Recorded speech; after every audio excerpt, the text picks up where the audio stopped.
Welcome back to the First Row Sports Show. Check us out on Facebook, the First Row Sports Show. Obviously, this coming to you on YouTube, but also check us out on SoundCloud and hopefully iTunes one day. Darnold Left joined by Taylor Allen for today's episode, the 7th day of June. The summer is just flying by. A month from now, I'll be in Banff sitting on, I don't even know what they got there, probably the golf course, because that's what I'll do. Back on the First Row Sports Show, we're talking about the Toronto Blue Jays. Taylor, 26-35. And first of all, before we talk about what I think has been the demise of the Toronto Blue Jays, this didn't just happen this year. It didn't just happen last year. It happened a few years ago, and what I think it happened when they were starting to try and make their championship run, which I really don't think was ever there with the players they had. Your thoughts on a team this year that is 26-35, and barring some sort of a miracle, they're 16 and a half games out of the AL East and 11 back of the wild card. Barring a miracle, your thoughts on this Toronto Blue Jays team this season? Oh, Darnell, it is.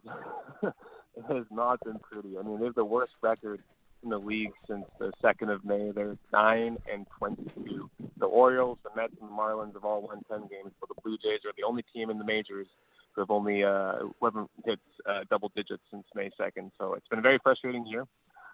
Going into the year, to be honest, I had very low expectations. I really wasn't impressed with any of the moves they made over the offseason. I mean, signing a washed-up Curtis Granderson, trading for Randall Grichuk, who's been awful, and that's even putting it nicely because he's been that bad.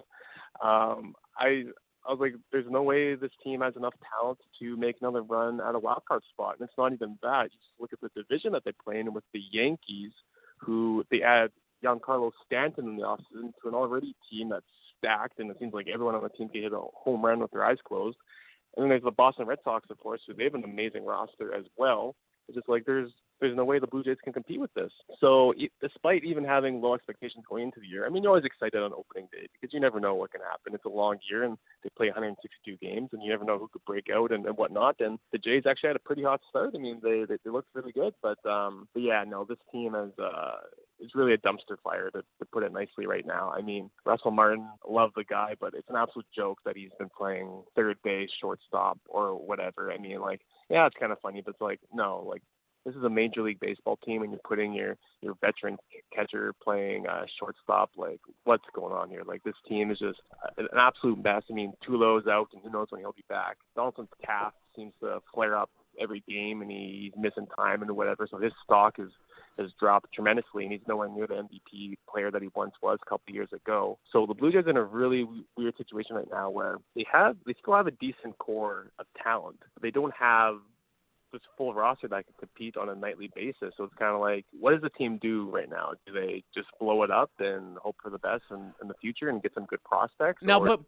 with that being said, what can you blow up? Like, we look down the roster and hitting wise, like you look at right now their top hitter. I mean, he's only batted 3 times, but it's Sam Gaviglio. He's 333, and then Jay Happ's 2 for 6. But then you look down the roster of everyday players. Randall Grichuk, like you said, he's 115. He had 2 homers the other day, and then you look at Russell Martin, 165, Morales, 196, Devin Travis, 196, Gurriel, Diaz is 208, Granderson's 213, Donaldson injured, 234, Hernandez, 247, Solarte, 240, 251, and Smoke, 253. Like, these are some awful numbers, and this is why this team is so bad. What kind of team is going to want any of these players that are batting well under 300? Like, who in their right mind that you can even afford to blow up this roster? Because what are you going to get back in return? A team that's going to make you even worse than you are right now? No, absolutely. But, I mean, I think the guy that needs to be shipped out and who's arguably been the Jays' best player this year is Jay Happ. I mean, he's a lefty.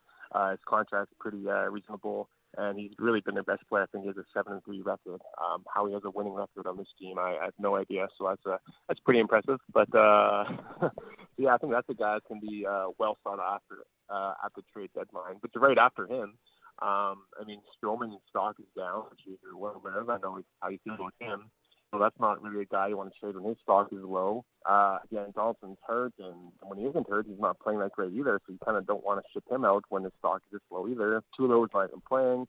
Martin's playing awful and batting 165. So, yeah, it's a good point there. Now, you kind of want to blow it up, but kind of like at the same time, you're probably not really going to get much for any of these guys. It's kind of like, well, you might as well just hang on to them and hopefully they turn it around or something. But it is really an ugly situation. The only thing that people are excited about with the Blue Jays is this 19-year-old kid named Vladimir Guerrero Jr. who hasn't even played a game for the Blue Jays. So basically, everyone's just chomping at the bit for the team to call him up. And it'd be great if they called him up tomorrow and we got to see him play because he's honestly, this sounds insane, but he's probably the best player in the entire organization right now. However, I mean, you don't want to rush him up either, and blah blah blah. So it's kind of a messy situation, especially when the team isn't going to compete this year either. So you kind of almost want to let him develop and take your time with him.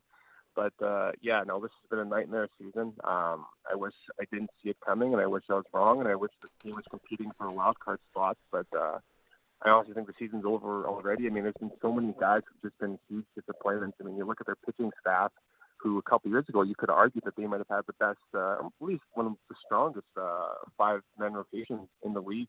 But then Marco Estrada has completely fallen off. Sanchez has been okay, but he hasn't been the player that he was 2 or 3 years ago. Stroman, as you mentioned before, has been awful. You look at the bullpen. No one saw that Roberto Osuna ordeal going down, and obviously that's a huge blow, losing your star closer. And then you have guys like Tyler Clippard trying to take over, and he's been horrendous. So that's been a nightmare. And then there's guys like Phil Biagini, he's been terrible as well. So there really isn't too many bright spots, if any, on this team. I don't like to be negative and whatnot, but it's really, when you look at this team's lineup every night, it's just like, I don't know how this team could even compete in the AL East or anywhere, really. So it's going to be a long summer for Blue Jays fans. And I think the Mark Shapiro, Ross Atkins fan club is shrinking by the day. I don't think too many people have been too impressed what they have done with this team. I know Alex Anthopoulos, the former GM, who's now with the Braves, I believe, he was kind of criticized for trading lots of prospects and whatever. But yet, when you look at the team now, all their best players were guys that he brought into the organization. So we've kind of had the Shapiro Atkins experiment these past couple of years, and it's like, who have they brought into this team? Like, how have they made this team better? They've brought in guys like Curtis Granderson, Kendrick Morales, Steve Pearce, these older, over-the-hill players that are overpaid. Randall Grichuk made that trade as well. It's kind of like, what are these guys trying to do? Like, none of these moves have really made sense. They're signing these kind of older, overpaid guys, and it's like, are we trying to win now? Are we trying to build for the future? Like, what's your vision exactly? It's just basically putting a Band-Aid on all these problems that the Blue Jays have had, and it's been very frustrating. I mean, Toronto, Blue Jays fans are smart because we're a whole country that supports this team, and this is a team that's filled with young guys with potential and prospects and whatever, and they're losing. I think we could all live with that. It's like, okay, they're young, the future's bright, whatever. But when you're losing with these guys who are in their 30s, and again, like I said, overpaid and stuff, it's like, this is frustrating because it's like, where's the light at the end of the tunnel? That's why all we have to hold on to right now as a Blue Jays fan is Vladimir Guerrero Jr. You have to hope this guy will be the savior, which is completely unfair to put on a 19-year-old kid. So, yeah, it's not a fun summer to be a Blue Jays fan now, and I don't think I have to tell you twice about that. Well, I know, people were definitely struggling a couple of days ago when Guerrero Jr. left a game, leg injury. Good thing is he's only supposed to miss a game or two, so he will be back in the lineup very shortly. I know this is probably going to stir the pot and get you going a little bit, but first of all, you can't be experimenting. Like, who gives a crap about, trying to bring in this 30-year-old guy who's going to bring some depth to the team? What depth? What are you trying to add on? This team is not really good down from the lineup, and you're trying to bring in a 30-year-old who has been in the league for a long time.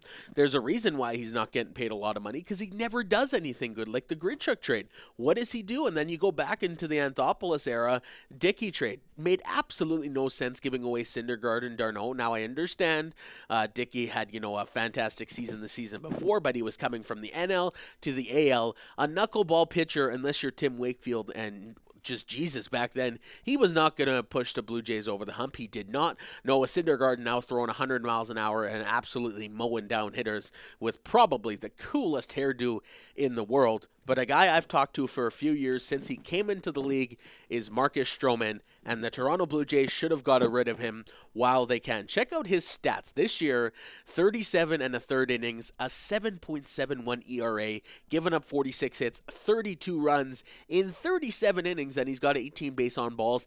In his career, he's 37 and 30 with a 3.87 ERA and 491 strikeouts. Those are not good numbers for a guy who they had so much to think about about he was going to be amazing.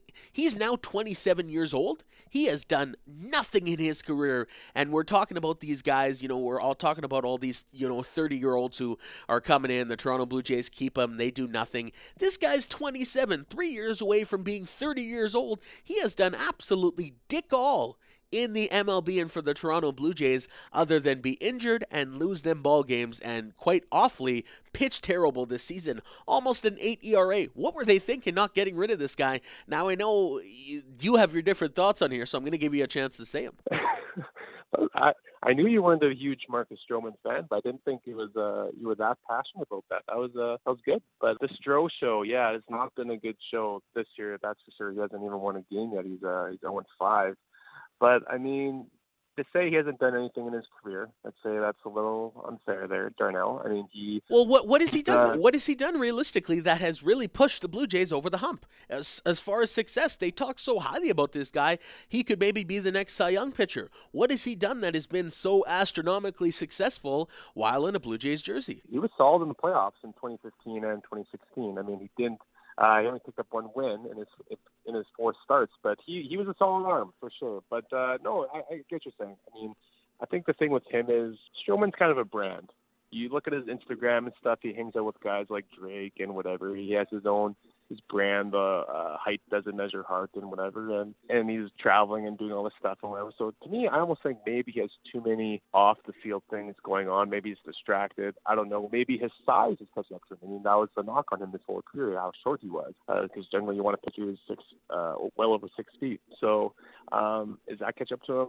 I don't know, but one thing for sure is that he has not looked good. And I remember, I think it was like 2 years ago, Greg Zahn, who isn't on TV anymore, which most people are happy about. Stroman hit a rough stretch, and he recommended that they send Stroman down to AAA to kind of work on his mechanics a bit. And Stroman just had none of that. Like, he thought that was the worst idea ever, and he thought Zahn was an idiot. But now you kind of fast forward 2 years again, he's having the same problem, and it's like, okay, I mean, I know sometimes people have a slow start and whatnot, but like, we're pretty well into the season now, and he still hasn't looked good whatsoever. I mean, that 7.71 ERA jumps off the page at you. So, I mean, sure, it'd be nice to get rid of him, but again, kind of like we were saying before with all these other guys, who's going to trade anything for this guy? I mean, the team's always looking for more depth at pitcher and whatnot, but maybe if he has a hot month before the deadline, they'll raise the stock a little bit, but for the most part here, I think the Jays are kind of stuck with him, and I think you got to ride it out because he has. To say he's done nothing isn't really fair. He has pitched pretty well over his career, but he's also kind of known for having these stretches where he just looks god-awful. And 2018 in general has been god-awful for Marcus Stroman, but I wouldn't rate him off yet. I mean, at 27, yeah, maybe he's not, but you can't really call him a young prospect anymore because once you hit 27, I mean, you kind of usually are what you are kind of thing. But guys can pitch well into their 30s now, how they take care of themselves and whatnot. So there's still lots of Marcus Stroman baseball to be played, whether you like that or not, Darnell, and I think he will be played in a Blue Jays uniform. Well, it's not that I don't like Marcus Stroman. Like, he seems to be a good person. He's obviously, like a brand, like you said, but you can't afford to have a brand if he's not going to be able to, produce on the mound. And, I'd love to see Marcus Stroman. I'm a Blue Jays fan, but it's just at the end of the day, his stats are not backing up how much hype he had coming in. And again, like you said, you're talking about these 30-plus 30-year-old guys who come in and they're doing absolutely nothing. Marcus Stroman's doing nothing. Now he's on the DL, I understand that. But if he comes back and so let's just let's say he gets hot and all this talk I'm talking about is really irrelevant, then do the Blue Jays get rid of them then? Or did they still stick with him if he gets hot? Because you got to think, sure, he'll get hot, but then he's going to get cold again. And when he gets cold, boy, he's ice cold.